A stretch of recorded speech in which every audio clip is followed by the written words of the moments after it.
ini kita mau ngebahas kenapa sih kalau si kecil itu nggak boleh main gadget ya. Jadi kenapa begitu? Karena gadget merupakan salah satu yang bisa menyebabkan terjadinya speech delay atau gangguan bicara nih. Jadi anak-anak yang ditakutkan orang tua adalah terlambat untuk bicara. Ya, jadi terlambat bicara ini yang paling sering terjadi adalah gangguan bahasa ekspresif. Apalagi sih itu gangguan bahasa ekspresif. Jadi gini, karena anak terpapar oleh gadget atau nggak usah gadget, televisi atau screen time lah kita bilangnya, itu akhirnya membuat si anak tuh apa ya, eh, menganggap bahwa komunikasi itu merupakan satu arah. Nah, jadi dia mendengarkan, dia melihat si gadgetnya atau si televisinya tuh yang ngomong. Nah, sehingga yang ditangkap sama si anak adalah bahwa oke, kalau komunikasi itu merupakan satu arah, jadi mereka yang ngomong kita yang dengerin. Sehingga kadang kalau kita perintahkan ambilin A, ambilin B, ambilin C, sebenarnya anak kita tahu. Yang nggak diketahui adalah bagaimana cara mengungkapkan atau mengeluarkan bahasa-bahasanya. Nah, kira-kira sebenarnya singkatnya sih kayak gitu. Jadi si gadget ini dampaknya akhirnya membuat anak jadi tidak lebih aktif untuk mengeluarkan kata-kata atau bahasa yang ada pada usia tertentu gitu. Apakah ada rekomendasi dari Ikatan Dokter Anak untuk penggunaan gadget, Dok? Sedangkan kan sekarang kita udah di era digital nih ya, Dok, sebenarnya. Kalau kita meninggal, nah kita kan bisa, apalagi misalkan juga anak-anak sekarang kan juga ada yang PAUD udah usia 2 tahun gitu ya, Dok, udah udah disekolahkan oleh orang tuanya. Dan di era pandemi kemarin sekolah online nih, Dok, gitu. Nah, mungkin ada rekomendasi dari Ikatan Dokter Anak Indonesia, Dok? Oke, silakan. Rekomendasi dari Ikatan Dokter Anak Indonesia soal screen time itu biasanya di bawah usia 2 tahun tidak boleh atau tidak diperkenankan terpapar oleh gadget atau televisi atau screen yang lain gitu. Jadi tidak ada atau bahasanya no screen time. 1 menit pun tidak boleh. Nah, di usia 2 tahun sampai 5 tahun atau kita bilang toddler ya, itu baru diperkenankan dengan screen time, dan itu juga biasanya 1 jam per hari. Jadi 1 jam per hari pun nggak nggak langsung dihabiskan 1 jam terus sampai habis gitu, enggak. Tapi dibagi ya, artinya dibagi beberapa waktu, mungkin sekitar kurang lebih maksimal itu sekitar 15 menit per kali screen time-nya. Karena memang fokusnya anak itu tidak sepanjang itu. Dengan harapan bahwa kalau 1 jam per hari ini, yang pastinya dengan pendampingan, artinya nggak boleh nih si anak dibiarkan menonton atau melihat gadget atau televisi sendirian tanpa adanya orang tua. Kenapa? Biar ketika dia nonton ada hal-hal tertentu yang memang ini begini, ada penjelasan gitu. Nggak boleh dibiarkan anak mendapatkan screen time sendirian gitu. Jadi batasannya adalah kalau di bawah 2 tahun no screen time, tapi usia 2 tahun ke atas kurang lebih sekitar 1 jam sehari. Dok, apakah memang demikian besar pengaruh gadget dalam perkembangan bicara anak? Monggo silakan Dokter Andreas. Iya, tadi yang aku bilang ya, pengaruhnya gini. Tadi, ketika anak diberikan screen time, baik itu TV ataupun gadget, ya biasanya nonton yang yang terkenal sekarang itu ya Cocomelon gitu kan. Ya kan, itu memang bisa banget menyebabkan tadi keterlambatan bicara anak. Kenapa? Karena tadi anak itu diharapkan berkomunikasi. Kalau kita pakai kamus bahasa Indonesia, komunikasi itu berarti 2 arah ya. Ya, jadi ada si pemberi informasi, ada penerima informasi. Nah, pada suatu saat itu bertukar peran, artinya si penerima bisa jadi pemberi informasi. Nah, kalau pada anak-anak yang nonton gadget atau nonton televisi itu, mereka hanya dengerin aja, ngeliat aja gitu, tanpa akhirnya meresponi apa yang misalnya, ya nggak mungkin lah dia ngomong sama televisi, nggak mungkin lah dia ngomong sama gadgetnya. Kenapa? Karena mungkin mereka nggak bisa dengar apa yang diucapkan sama si anak, sehingga tidak terjadi interaksi. Nah, balik lagi, komunikasi itu berarti ada interaksi. Nggak ada interaksi sehingga si anak itu nggak ngerti ya, tidak bisa bisa belajar nih bagaimana cara mengungkapkan kata-kata. Dia pengen ngomong tapi gimana ya gitu. Nah, karena nggak ada interaksinya dan nggak bisa nggak bisa sinkron nantinya. Jadi ngomong katanya apa, nggak bisa ngebentuk kalimat apa, terus nggak paham artinya apa, mau ngapain, mau ngelakuin apa, ekspresinya nggak tahu mau kayak gimana nih bentuknya nih. Ya aku kalau bilang ya aku seneng kan gitu. Jadi ekspresinya nggak jelas dan nggak tahu mau ngeluarin apa ya, apa nih bahasanya, bahasa tubuh. Bahasa tubuhnya tuh seperti apa. Jadi anak-anak yang memang kebanyakan tuh sering banget dikasih screen time itu sejak kecil itu akhirnya seperti itu. Tapi ini ada tanggapan ya dok sebenarnya. Ada orang tua yang menganggap gini, oh anakku nonton YouTube malah kosakatanya banyak. Kosakatanya malah lebih banyak. Anakku malah bisa kayak misalkan belajar bahasa Inggris malah dari YouTube. Nah itu sebenarnya gimana ya dok? Apakah itu bijak orang tua seperti itu atau gimana dok? Oke, itu rezeki ya. Itu rezeki anaknya, memang rezeki. Memang nggak 100% ya, pasti ya. Semuanya tuh ada aja ya. Ada rezeki yang mungkin dia dikasih screen time justru lebih bagus gitu. Tapi itu jarang banget terjadi ya. Ya, jarang banget terjadi itu yang tadi aku bilang itu rezekinya dia. Ya. Kenapa? Harus banget nih kita paham bener ya bahwa tadi anak itu tadi tidak terbiasa untuk berkomunikasi. Yang kita tahu komunikasi itu adalah interaksi dua arah. Nah, anak itu kalau dikenalin gadget itu nggak ngerti gitu, nggak ada komunikasi dua arah, ya. Jadi wajib diwaspadai nih, ya. Apa? Ketika kita memberikan screen time pada anak gitu ya, wajib banget nih. Kalau anak tuh jarang banget niru-niru, ya. Jarang banget niru-niruin atau ngebeo, bahasanya ngebeoin orang, ya. Terus kalau dipanggil suka nggak bereaksi. Biasanya anak-anak yang screen time itu kalau dipanggil nggak mau nengok, fokusnya sama si gadgetnya tadi. Berikutnya itu jarang mau kontak mata nih sama siapapun, terutama orang yang diajak bicara. Misalnya si mamanya ngajak bicara, dia, Neng, mau sih tapi dia gini-gini matanya. Itu terus kesulitan apa ya, benda-benda di rumah gitu ya. Benda-benda di rumah kayak remote TV, kunci segala macam itu nggak apa ya, nggak bisa disebutkan, bahasanya gitu ya, nggak bisa dipahami itu apa. Terus nggak bisa merangkai dua kata atau tiga kata di usia 2 tahun. Terus tidak bisa mengikuti perintah sederhana itu juga ya. Yang terakhir itu tuh nggak bisa menggunakan gestur tubuh, nunjuk-nunjuk ya. Ini biasanya terjadi pada kasus-kasus anak yang memang biasanya tadi ya dipaparkan oleh screen time sebelum usia 2 tahun. Kalau misalnya yang di bawah 2 tahun terus bisa jadi canggih ya, bisa pakai kata-katanya banyak, ya di dalam 2 tahun nanti bisa 50 suku kata, bisa merangkai dua kata atau lebih, terus nanti udah makin jago gitu. Itu jarang sih, jarang ya. Itu tadi aku bilang rezeki. Jadi makanya harus hati-hati. Justru dampak negatifnya jauh lebih banyak dibandingkan yang mendapatkan hasil positifnya. Supaya para moms juga tahu tentang speech delay, bisa Hmm. dijelaskan nggak sih dok tentang perkembangan bahasa anak dan tanda-tanda anak speech delay dok? Silakan dokter. Jadi kalau perkembangan bahasa itu ya di 0 sampai 3 bulan itu biasanya responnya itu masih sama ya. Biasanya kuing ya. Nanti 3 sampai 6 bulan juga cuma kuing ya. Nanti di 6 sampai 9 tuh biasanya nanti mulai tuh ya. Mulai babbling. Mama, mama, mama, papa, papa, papa. Itu biasanya seperti itu. Nanti di 9 bulan sampai 12 bulan biasanya itu suka keluar beberapa ya kata yang bermakna, biasanya mama, papa, nenen. Nanti di usia 12-15 tuh biasanya nanti muncul tuh beberapa kata tambahan ya seperti kakak, ya enggak, mau, itu mulai muncul tuh ya. Jadi ada 5 sampai 10 kata baru tuh yang bermakna yang bisa diucapkan.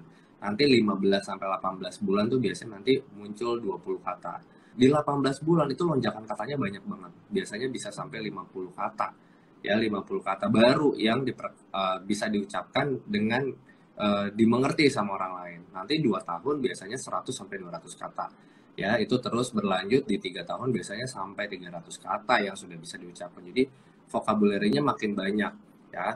Harapannya di 2 tahun adalah bisa menyusun 2 kata ya dalam satu kalimat. Jadi ngomongnya nggak nen gitu, mama nenen, mama itu, mama makan. Jadi ya harapannya di 2 tahun seperti itu, jadi udah bisa komunikasi.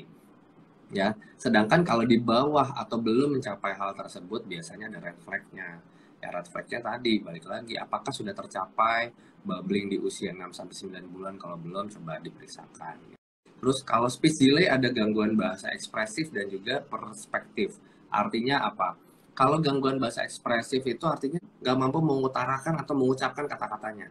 Misalnya dia tahu itu si benda ini adalah handphone, tapi dia nggak bilang handphone, ya. Itu gangguan bahasa ekspresif. Kalau gangguan bahasa perspektif, dia nggak tahu benda itu apa dan fungsinya apa. Sehingga juga dia tidak bisa mendeskripsikan bahwa itu bendanya apa.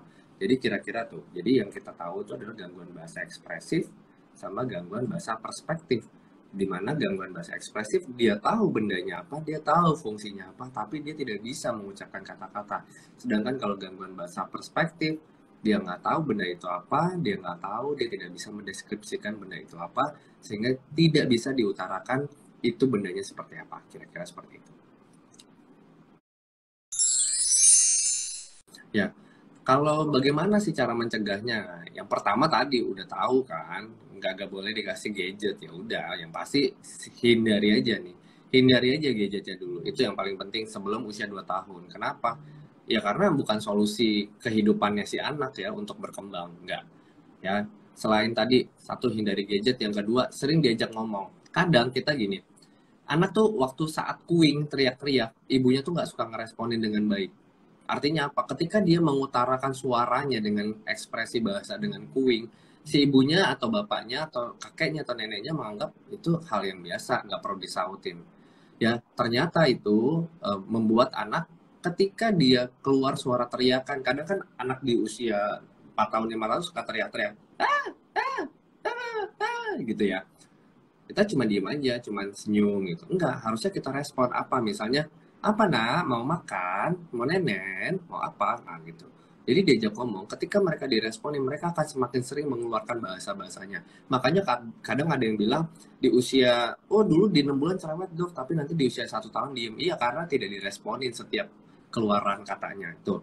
Jadi sering-sering diajak atau diresponin saat mereka bicara, walaupun bahasanya belum dimengerti. Yang berikutnya, baca buku cerita. Ah, ini dia. Di Indonesia, padahal dari zaman dulu ya, zaman saya masih bayi gitu, masih kecil, itu banyak banget buku cerita anak-anak dongeng tuh, panjang banget ya. Dan itu masalahnya sekarang jarang banget ada orang tua yang mau bacain dongeng ya. Jarang banget. Momen dongeng-dongengan itu udah nggak ada. Silahkan, itu menjadi salah satu tips untuk menghindari speech delay. Berikutnya itu adalah pakai cue card ya. Cue card tuh benda-benda. Kenalin lah pakai cue card yang kecil-kecil gitu, benda buah-buahan atau benda-benda yang ada di sekelilingnya.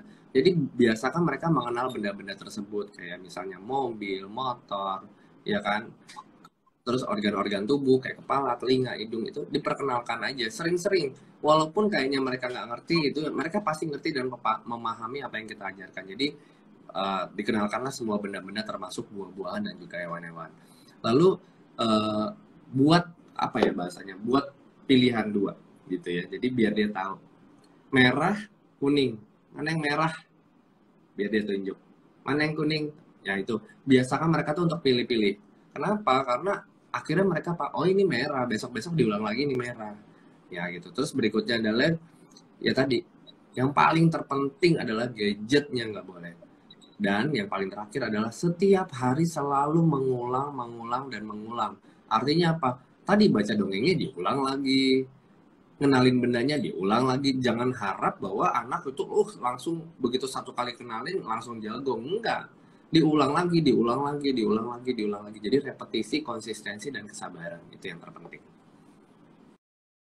Apakah ada pengaruh dari makanan yang dimakan terhadap perkembangan bicara atau bahasa? Oke, ada. Artinya gini, kita tahu bahwa tumbuh dan kembang itu sejalan. Ya. Kalau anak bertumbuh dengan baik, pasti berkembangnya cukup baik. Ya. Kalau perkembangan yang nggak baik, pasti ada masalah soal tumbuh. Artinya, berarti ada kecukupan nutrisi yang tidak terpenuhi dengan baik. Jadi, kalau anak tidak dipenuhi nutrisi-nutrisi yang baik, otomatis perkembangan juga nggak baik. Kenapa? Ya berat badan nggak baik. Kalau berat badan udah nggak baik, otomatis tinggi badan nggak baik. Dan salah satunya lingkar kepalanya nggak baik. Nah, itu juga bisa mengganggu ya perkembangan terhadap bahasanya salah satu gitu ya, karena itu berefek dari tadi perkembangan otaknya dia. Nah, kalau nutrisinya nggak baik, otomatis perkembangannya salah satu perkembangan bahasanya juga nggak baik. Terus nanti pada nanya, dok ada nggak sih vitamin, suplemen? Ada, aku sampai capek ngomongnya ya. Nggak ada vitamin, suplemen untuk membenahi perkembangan otak. Ada yang bilang AADHA. AADHA itu dapatnya dari mana? Makanan, bukan vitamin. Itu AADHA itu dapatnya dari makanan, dari itu kan asam lemak ya. Asam lemak yang baik yang dipakai untuk membentuk sel-sel otak untuk bertumbuh. Jadi kasih makan aja yang bener gitu. Jadi itu yang paling penting. Nah, yang sekarang lagi heboh adalah tuh gangguan ibu-ibu tuh ada GTM. Aduh, tiap hari aku sampai pusing. GTM itu menjadi hal yang tiap hari aku webinar, cool web itu isinya tuh beginilah, makanya diemut, dilepeh, nggak mau makan, dok, ditolak, anaknya tapi baik-baik aja, nggak ada sakit apa-apa. Nah iya, itu dia. Masalahnya cari dulu penyebabnya apa, kenapa? Apakah ada masalah di soal rasanya saja kah? Atau justru ada masalah di soal ini nih? Apa ya? Oromotor. Nah, ah, ada masalah di oromotornya. Kalau ada masalah di oromotor gimana? Ya sampai kiamat juga nggak bisa nolong, nggak bisa ngunyah. Nanti kalau nggak bisa nolong, nggak bisa ngunyah, ada dampaknya ke bahasa nggak? Pasti ada. Kenapa? Kan otot-ototnya di sini di oromotornya bermasalah. Otomatis dia kalau ngunyahnya susah, otomatis ngomongnya juga susah. Jadi otomatis ada efeknya juga. Nah, coba perhatikan dulu anak yang GTM nggak bisa ngunyah, adakah masalah oromotor karena nantinya dampaknya ada juga tuh nanti ke speech delay. Jadi ada masalah gangguan bahasa atau lebih lama. Nah, yang terpenting tadi adalah gimana caranya kita memenuhi nutrisi bukan dengan suplementasi, ya kan? Untuk perkembangan tadi otaknya, dan yang pasti gizinya itu harus seimbang. Jangan kebanyakan yang zaman sekarang tuh double pro hair, double lemak, double ini, double ini. Enggak, semuanya tercukupi saja sesuai porsinya, jangan kelebihan. Kenapa? Justru nanti itu bermasalah, kebanyakan lemak, kebanyakan ini, karbonnya nggak ada ya sama aja. Perkembangan otak itu butuhnya bukan cuma protein, bukan cuma lemak, asam AADHA, tapi dia juga butuh sama yang namanya karbohidrat. Jadi semuanya harus seimbang. Itu.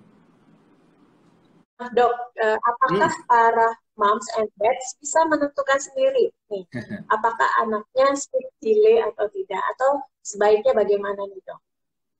Silakan dokter. Mendiagnosa speech delay itu bukan tugasnya para orang tua, bukan. Tapi tugasnya orang tua adalah melihat tanda-tanda yang tadi yang aku sebutkan tadi, bahwa oh anaknya nggak mau dok aku panggilin namanya gitu, nggak suka kalau diajak ngomong tuh matanya ngelengos ke sana sini. Nah kalau kayak gitu diapain? Jangan langsung bilang, dok anakku tuh speech delay. Ya ampun, enggak. Bawa dulu ke dokter, periksa dulu. Bisa ke dokter anak, bisa ke dokter tumbuh kembang. Untuk dilakukan apa? Untuk diperiksa dulu nih pertumbuhan dan perkembangannya, screeningnya seperti apa. Nanti dokternya yang diagnosa, jangan kita. Kenapa? Yang belajar, yang sekolah, yang mengalami pendidikan kedokteran tersebut, itu dokternya, dokter anak ya.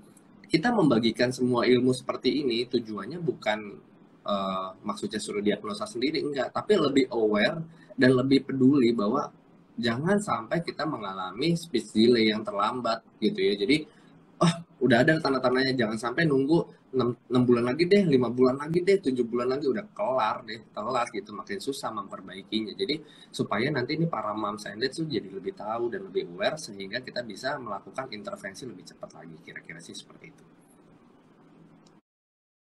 Dok, apakah anak speech delay harus terapi bicara ya dok? Bisa iya, bisa enggak. Jawabannya gitu. Bisa iya, bisa enggak. Tergantung masalahnya apa. Tadi, pastiin dulu screening ke dokter anak atau ke dokter tumbuh kembang. Pastiin ini masalahnya di mana. Cari dulu nih titik permasalahannya di mana. Oh iya, paling banyak masalahnya bagiannya itu adalah gangguan ya. Jadi masalahnya itu fokusnya yang hilang. Biasanya gitu. Kenapa fokusnya yang hilang tadi? Karena kebiasaan ditontonin gadget ya.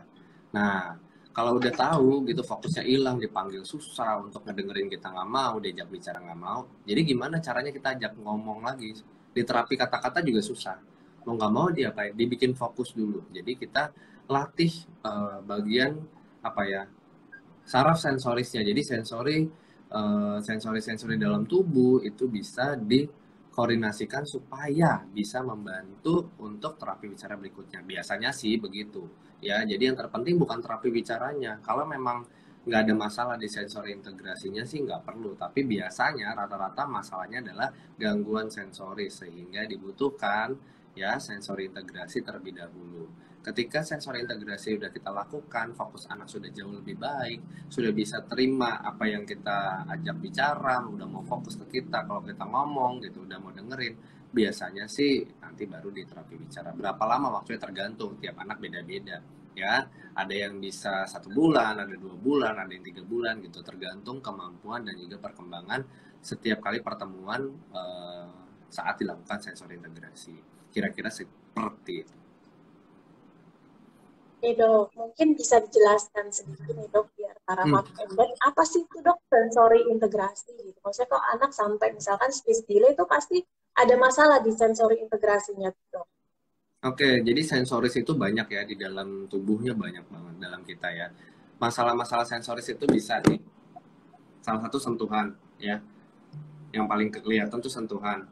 Ciri-ciri anak yang ada masalah gangguan sensoris tuh kalau misal ditempelin ke lantai, yang ada rumput, tanah, pasir, nggak mau tuh, dia langsung ngangkat kaki ya.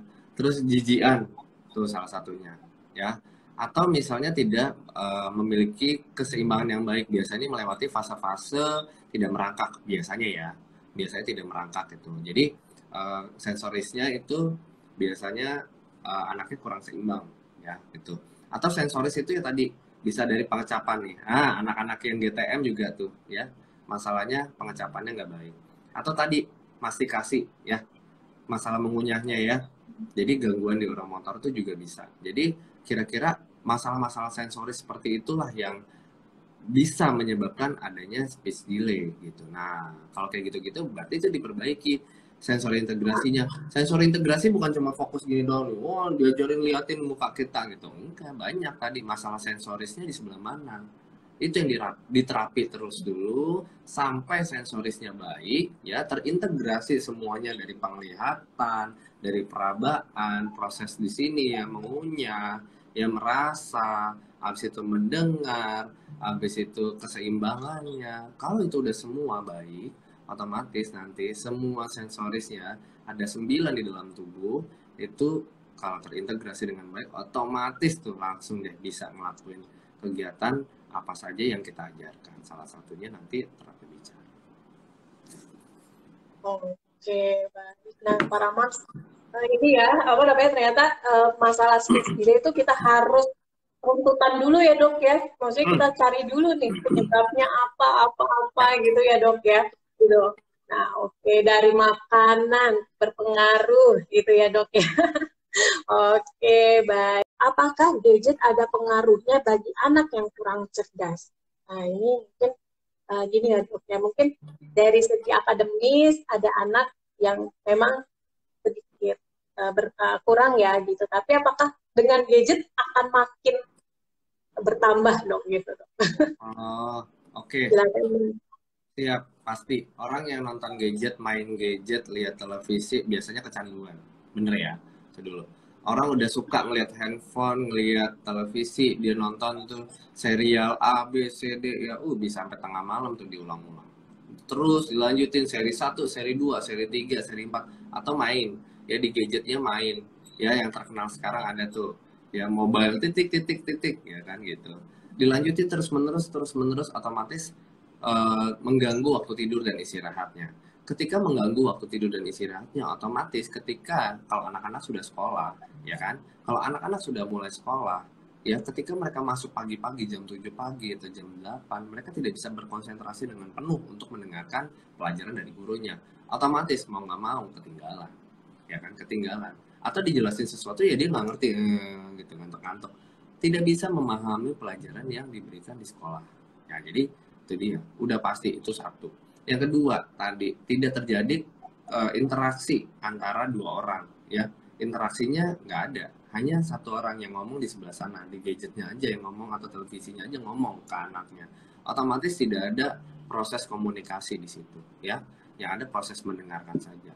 Jadi balik lagi, kalau perkembangan bahasa aja salah satunya itu tidak terpenuhi dengan baik, otomatis sel-sel di sini itu tidak berkembang sangat sempurna ya. Artinya terlambat, tidak terstimulasi. Kalau di otak tuh begini bentukannya. Jadi ada badan, ada tangan. Tangan-tangannya nggak sempurna begini, ya. Ada yang lepas satu lah jadi begini nih, ya gitu. Nah, ya ini nggak ada temennya. Kalau kayak gitu berarti nggak nyambung. Nanti apa? Sel-sel otaknya tidak saling berhubungan sehingga menyebabkan tadi ada ya ada sedikit di bawah dari yang lain. Ya. Kalau nonton TV boleh tidak dok? Sambil makan nih, gitu ya, sambil makan. Kan kita bicaranya gadget nih dok, gitu ya, kan kita bicaranya gadget. Nah kalau TV gimana nih dok? Oke, gadget TV tadi termasuk screen ya. Ini salah satu solusi ibu-ibu nih, para moms zaman now. Kalau anak nggak mau makan, solusinya adalah gadget atau televisi. Ya, sama aja. Tadi prinsip MPASI dulu, kita bahasnya nih agak melenceng dikit ya. Prinsip MPASI adalah tidak ada distraksi. Tapi anaknya nggak mau makan dok. Kalau ada televisi atau ada gadget, dia mau makan. Iya, itu peralihan. Artinya distraksi sehingga anak nggak tahu lagi proses makan. Ya, jadi dia terfokus sama gadgetnya atau televisinya sehingga disuapin dia mangap-mangap aja. Tapi itu nggak baik. Kenapa? Justru feeding rule seperti itulah yang akhirnya mengganggu proses makan berikutnya. Nanti sampai gede itu dia nggak akan makan tanpa gadget atau televisinya. Ya, kenapa? Karena solusinya bukan televisi atau distraksinya atau gadgetnya tadi, tapi solusinya adalah kenapa dia nggak mau makan. Masalahnya apa? Bisa karena rasanya yang tidak selera, tidak sesuai dengan selera anak, atau memang ada gangguan di oromotor ya, di bagian anatominya ada masalah, atau sensorisnya ada masalah, perkembangannya ya, perkembangan sensorisnya tidak baik, atau memang karena anaknya lagi sakit, bisa aja lagi tumbuh gigi, atau memang dia lagi batuk pilek, atau lagi mencret, diare. Wajar dong anak nggak mau makan. Jadi diselesaikan dulu permasalahan-permasalahannya, bukan dikasih televisinya. Ya kalau dikasih televisi, udah screen time-nya berdampak buruk, yang kedua udah pasti nanti GTM-nya makin parah. Gitu. Dok, anak saya usia 23 bulan, didiagnosa dokter tumbuh kembang, speech delay, sudah terapi SI dan TW 6 bulan, sekarang sudah ada kemajuan mau meniru kata-kata, dan sudah ada kosakata. Kira-kira sampai kapan dikatakan sembuh ya dok? Oke, sebenarnya bukan dikatakan sembuh kali ya bahasanya gini, sampai dikatakan anak sudah sesuai perkembangannya dengan usianya. Misalnya, kalau di usia 23 bulan tadi baru bisa satu kata, dua kata, atau 5 kata atau 10 kata, berarti kemampuan bahasanya turun. Seperti usia anak 12 bulan.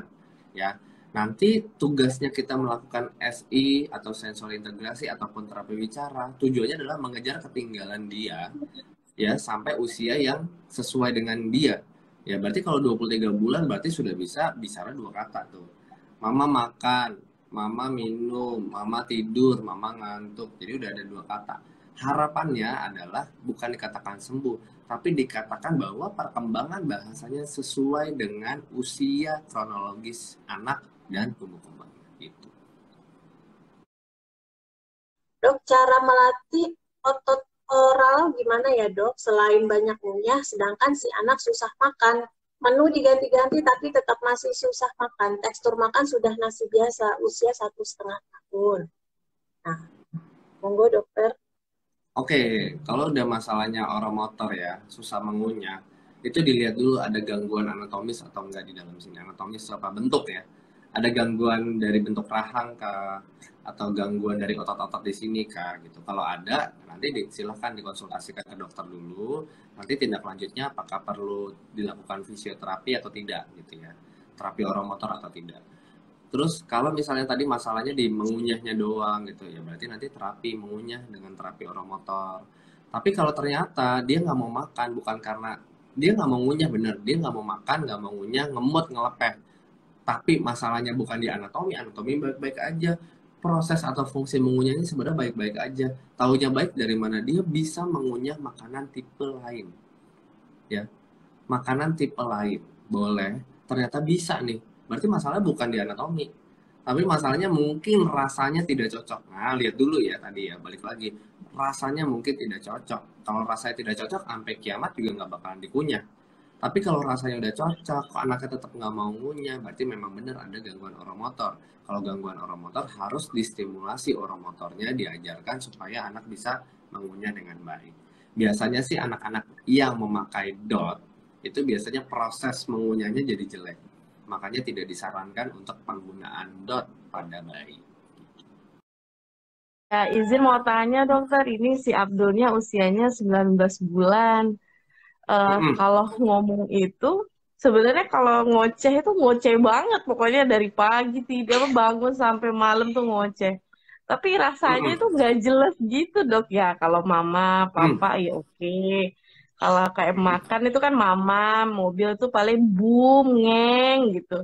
Tapi kalau dia minta makan tuh, mama, mama mah ini ya, inilah, ini kayak gitu. Cuman ya itu udah nggak jelas gitu. Itu termasuk speak delay apa nggak sih dok? Saya juga bingung kalau em, kalau kita ngomongnya kayak tadi dokter bilang mau makan, kayaknya belum pernah denger deh yang mau makan. Tapi makan nih paling gitu. Gitu kalau makan Ya, ini paling gitu sih dok. Itu gimana oke. dok? Berarti salah satunya perbendaharaan katanya belum cukup banyak ya, gitu ya. Kalau di usia 19 Hmm. bulan tuh biasanya kurang lebihnya ada 50 kata yang sudah bisa diutarakan. Dan biasanya dia sudah mulai tuh ada keluar 2 kata dalam satu kalimat walaupun kadang belakangnya aja. Nah kalau kayak gini gimana? Berarti memang benar dia ada gangguan bahasa nih ya. Jadi bahasanya ketinggalan nih, tidak sesuai pada usia di 19 bulan. Kalau kayak gitu gimana? Hmm. Ayo langsung dibawa ke dokter, diperiksa nih masalahnya apa sih sebenarnya. Ya kan ada permasalahan Mm-mm. apa nih yang terjadi pada si anak. Apakah memang dia mengerti dengan baik tapi tidak bisa mengutarakannya, atau memang dia tidak bisa mengutarakannya karena memang dia tidak mengerti. Ya, jadi tadi gangguan bahasa perspektif, gangguan bahasa ekspresif, ya itu yang mana supaya kita tahu nih kita mau ngapain. Jadi langsung dibawa biar Hmm. bisa diterapi. Jangan tunggu nanti kalau udah dua tahun telat makin susah dilakukan uh, terapi atau stimulasi pada si anak. Jadi makin cepat makin baik. Hmm. Kalau tambah lagi boleh nggak dok?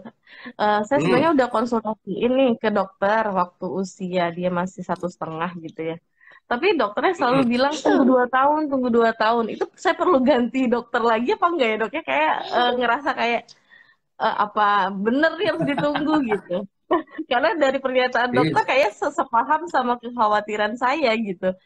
Kalau rasanya harus ditunggu-tunggu ya gimana nanti khawatir seperti itu. Ya, jadi kalau udah ngerasa khawatir, ngerasa ada yang nggak bener nih dari yang kita tahu, ya udah kalau dokternya memang saat itu mengatakan nggak baik apa baik-baik aja dan kita masih belum tenang, ya udah ganti pindah. Kenapa? Ya memang berarti ada sesuatu. Karena apa? Ya memang mungkin ada sesuatunya gitu. Seharusnya memang di usia 19 itu udah banyak kata-katanya, bukan bukan bahasa planet lagi, nggak boleh. Bahasa planetnya harus sudah lebih sedikit. Kenapa? Karena dia sudah banyak perbenaran katanya. Jadi kalau sudah begitu jangan tunggu 2 tahun. Kenapa? Nanti kalau tunggu 2 tahun telat, sayang. Ya, padahal bisa dikejar Hmm, gitu. Jadi silahkan dicari dokter tumbuh kembang banyak. Ibu di daerah mana nih? di Padang dok. Wow, jauh banget. Ada Hmm. dokter tumbuh kembang pastinya. Silahkan dicari ke sana ya. Pastiin konsultasi. Kalau emang nggak puas sama dokter satu, boleh kok pindah ke tempat lain. Nggak ada yang marah-marah dokternya pasti. Nggak dimarahin kok kalau pindah dokter. Tujuannya satu, bukan karena ini. Kita memuaskan apa yang orang tua rasakan dulu. Artinya kalau orang tua merasa seperti itu, nggak apa-apa boleh cari ya pendapat dari yang tempat lain gitu. Oh kita baca menurut kita nggak bener nih pengennya gini, ya udah nggak apa-apa, boleh boleh cari alternatif untuk diskusi dan juga mau di terapi apa gitu, silakan. Hmm. Siap dokter, terima kasih penjelasannya. Bagaimana pencegahan supaya anak tidak kecanduan gadget? Dan sekarang kan banyak tontonan di YouTube yang mengedukasi anak itu gimana ya dok? Ya, kegalauan orang tua dok. Saya sendiri Iya, pun sama dok. iya. Kalau Mewakili misalnya saya ini pertanyaan ini dok. mewakili semua ibu-ibu nih, para moms di dunia ini nih, bagaimana caranya atau tipsnya mencegah kecanduan gadget? Jangan dikenalin. Itu. Jangan dikenalin, kasihlah intimate antara orang tua sama anak, bahasanya kayak gitu. Jangan berikan gadget di tengah-tengah intimate antara ibu dan anak. Kenapa? Zaman dulu ya, mungkin 1000 tahun lalu nggak ada tuh namanya handphone, nggak ada yang namanya televisi, nggak ada 1000 tahun lalu tuh nggak ada. Semua itu diajarin secara simultan antara ibu dan anak nih, komunikasi dua arah gitu. Mereka pintar buktinya jadi nenek moyang kita dan lebih hebat juga. Hebat kok, dari dulu kita kan anak orang Indonesia hebat-hebat ya.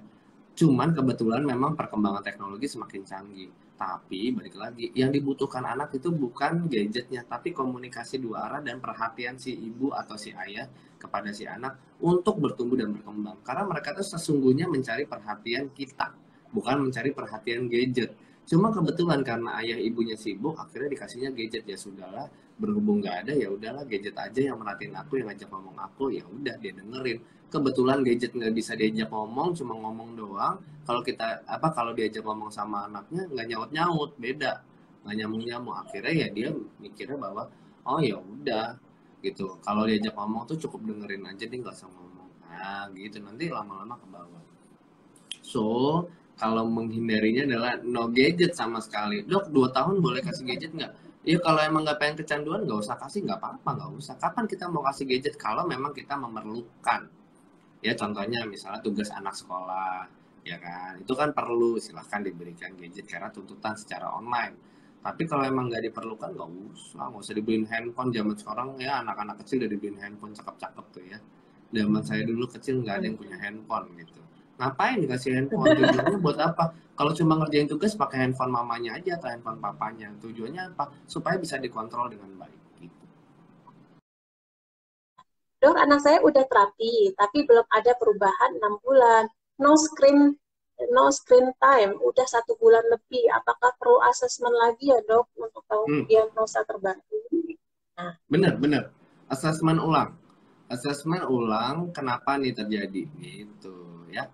Asesmen nih, datang ke dokter anak lagi, periksa lagi ada perkembangan atau tidak. Jangan mendiagnosa perkembangannya sendiri. Tadi balik lagi, nggak boleh kita yang tentukan ini ada perbaikan apa enggak ya. Bawa ke dokter, asesmen ulang, nanti lakukan tindak lanjut lagi, stimulasi seperti apa yang harus dilakukan ya, atau ada pengecekan yang lain, pemeriksaan lanjutan gitu ya, supaya kita tahu nih langkah berikutnya apa. Tetap ya, walaupun kita jangan senang misalnya dokter anaknya sudah asesmen bahwa ini keterlambatan sesuai dengan usia ini, treatmentnya begini-begini. Jangan nanti udah treatment tanpa asesmen gitu ya. Jangan sampai nunggu 6 bulan. Biasanya sih beberapa kali pertemuan, nanti 1 bulan biasanya nanti ada asesmen ulang. Sudah sampai mana perkembangannya gitu. Jadi selalu asesmen ulang dengan tujuan harapannya bukan ya udahlah yang penting sekedaran ketemu. Enggak, justru itu kita tahu tahapan berikutnya kita harus ngapain.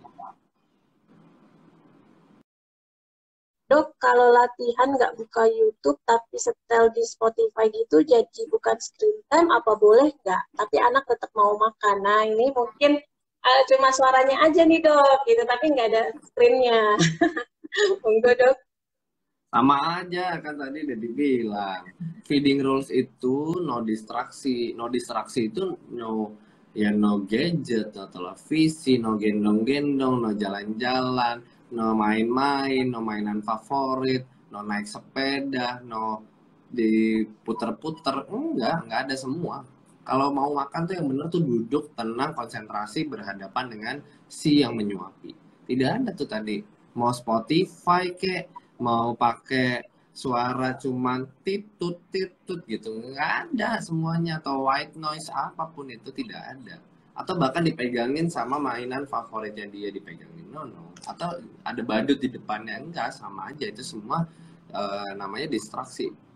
Feeding rules yang benar itu bukan menggunakan distraksi ya. Makan itu konsentrasi penuh gitu, tatapan mata berdua nih ya. Nggak ada ceritanya makan itu ada gangguan apapun ya, termasuk ini bukan buat si ibu bukan buat si anak, tapi buat ibu juga nggak ada. No screen time saat makan bersama anak ya.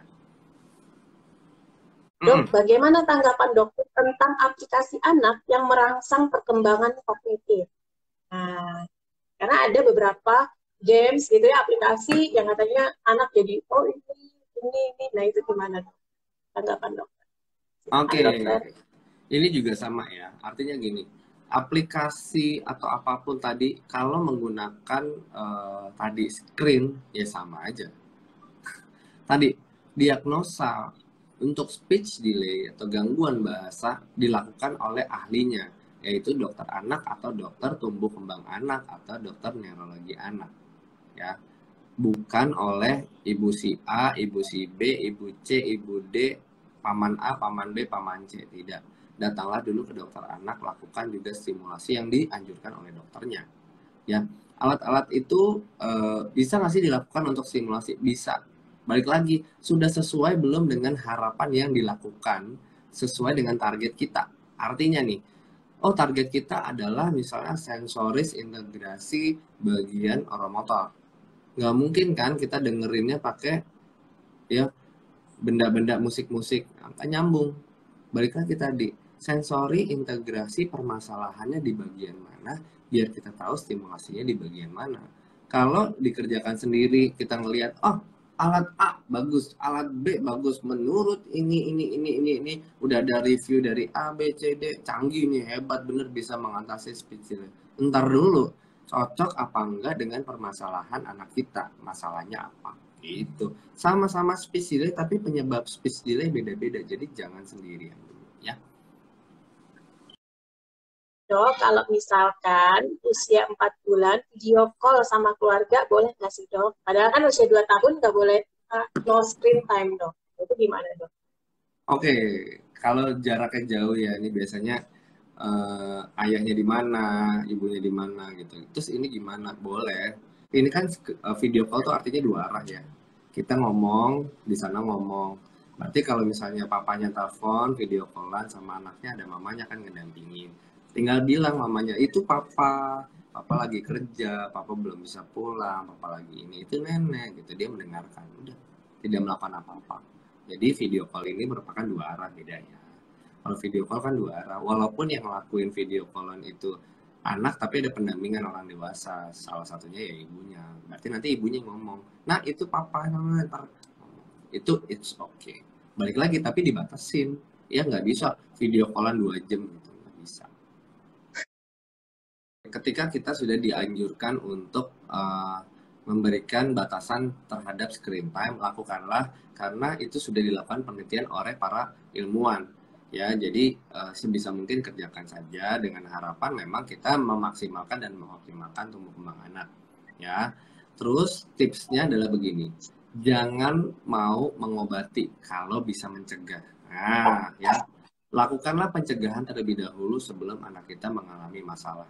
Apapun itu masalahnya, bukan soal gadget saja, tapi apapun itu. Ya, jadi kalau ada anjuran-anjuran yang dianjurkan oleh kayak kita dokter untuk anak itu ya dokter anak gitu ya, anjuran dari dokter anak ABC, lakukanlah anjurannya supaya untuk mencegah anak tidak dilakukan terapi. Nah, jadi gitu. Lebih baik mencegah daripada mengobati, karena mencegah jauh lebih mudah dibandingkan mengobati, kira-kira seperti itu.